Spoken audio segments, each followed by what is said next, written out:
जय भीम दोस्तों, मैं प्रवीण करुणा आज आपके सामने एक नया विषय लेकर आया हूँ। लंदन स्कूल ऑफ इकोनॉमिक्स को दुनिया के सर्वश्रेष्ठ विश्वविद्यालयों में गिना जाता है। आज मैं यहाँ इसलिए आया हूँ क्योंकि यहाँ इस विश्वविद्यालय में एक वार्षिक उत्सव चल रहा है। तो आइए देखते हैं कि ये फेस्टिवल क्या है और उसमें क्या कुछ विशेष है। आणि त्याच्यात काय विशेष कौतुकास्पद गोष्टी आहेत। चला तर मग जय भीम दोस्तों, मैं अभी लंदन स्कूल ऑफ इकोनॉमिक्स के अंदर आया हूँ और आते ही मुझे जो दिखाई दिया वो है डॉक्टर बाबा साहब अम्बेडकर का पुतला, भारत के पहले कानून मंत्री।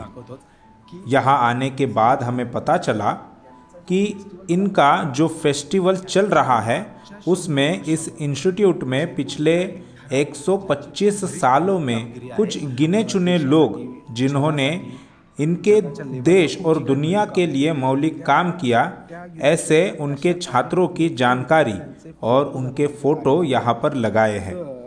एक भारतीय होने के नाते मुझे बहुत ज़्यादा आनंद हुआ है क्योंकि डॉक्टर बाबा साहब अम्बेडकर का फ़ोटो यहाँ पहले स्थान पर लगाया गया है। मेरी खुशी मैं आपको बयां नहीं कर सकता, मेरे तो रोंगटे खड़े हुए हैं। पिछले 125 वर्षों में दुनिया के छात्र जिन्होंने इस विश्वविद्यालय में भाग लिया है, यह न केवल देश के लिए बल्कि दुनिया के लिए भी महान काम किया है। उनके फ़ोटो और उनकी जीवनी के बारे में बोर्ड पर लिखा है।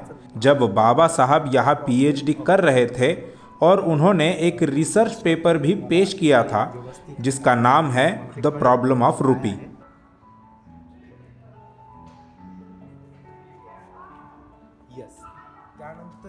बाबा साहब के बाद इंग्लैंड के पूर्व प्रधानमंत्री क्लेमेंट एटली की एक तस्वीर भी दिखाई गई है और उनके नाम का भी उल्लेख किया गया है। क्लेमेंट एटली भी उसी विश्वविद्यालय में पढ़ रहे थे। क्लेमेंट एटली डॉक्टर बाबा साहब अम्बेडकर के समय में पढ़ रहे थे। उसके बाद एटली इंग्लैंड के प्रधानमंत्री बन गए। आगे जिन छात्रों के नाम का उल्लेख किया गया है उनमें एलिन यंगुस बंद, जिनका सामाजिक प्रशिक्षण और रोजगार पर काफ़ी काम है। आणि एम्प्लॉयमेंट याच्यावरती होतं। त्यांचा इरा साधारण 902 to 981 हा पिरियड मधला आहे। अशी मी पटकन तुम्हाला थोडक्यात दाखवतो की काही लोक जी आहेत। इसके बाद फ्रेडरिक हायक, वे मूलतः वियना के हैं, यानी ऑस्ट्रिया इस देश के हैं, जिनका मौलिक काम आर्थिक और राजनीतिक रहा है। इनके बाद हिल्डे हिमेलवेट, इन्होंने मानसशास्त्र पर बहुत ज़्यादा काम किया है। यावर खूप भरीव काम केलेलं आहे। याच्याबद्दल मी तुम्हाला थोडं नंतर सांगेल।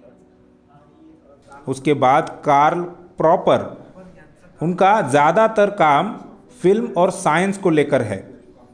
उनका the open society and it's enemies नाम से रिसर्च काफ़ी फेमस हुआ था। खूप फेमस झाला होता त्या काळात।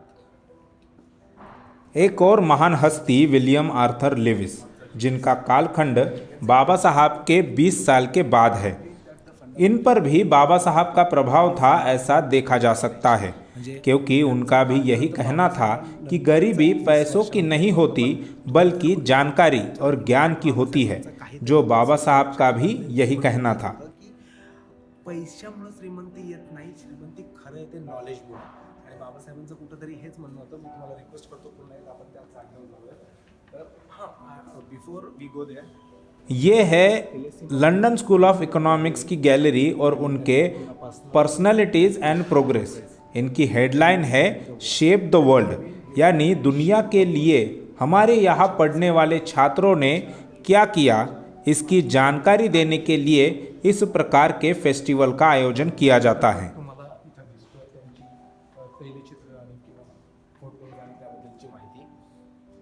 जैसा कि डॉक्टर बाबा साहब अम्बेडकर कहते थे कि शिक्षा वह शेरनी का दूध है, जो व्यक्ति पीता है वह अन्याय के विरोध में दहाड़ता है।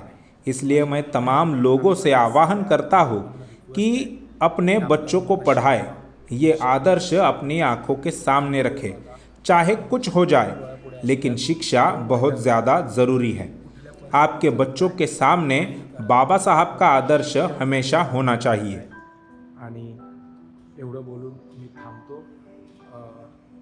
पुन्हा एकदा तुम्हाला शेवटचा हा बाबासाहेबांचा पुतळा मी दाखवतोय आणि हा आदर्श तुमच्या मुलांपुढे कायम राहू द्या.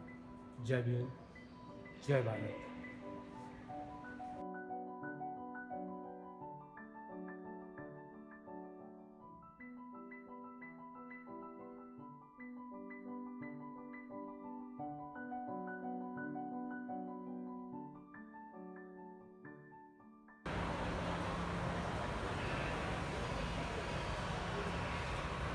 फिर एक बार जय भीम। आपको इस फेस्टिवल की समय पत्रिका दिखाना चाहता हूँ। इस पूरे फेस्टिवल में काफ़ी बड़े और जाने माने वक्ता, अभ्यासक और चिंतक आने वाले हैं, जिनके माध्यम से सामाजिक, आर्थिक, गरीबी इन जैसे कई सारे विषयों पर बातें रखी जाएगी। खास तौर पर आज 6 मार्च को डॉक्टर बाबा साहब अम्बेडकर के बारे में बोला जाएगा कि कैसे बाबा साहब ने यह एडमिशन लिया और किस प्रकार से उन्होंने दुनिया में अपनी छाप छोड़ दी। इसलिए मैं आपसे निवेदन करता हूँ कि अगर आप लंदन में हो तो इस कार्यक्रम में ज़रूर आए। धन्यवाद। तर तुमच्या डायरीमध्ये नक्की मेन्शन करून ठेवा 6 मार्च. Thank you very much.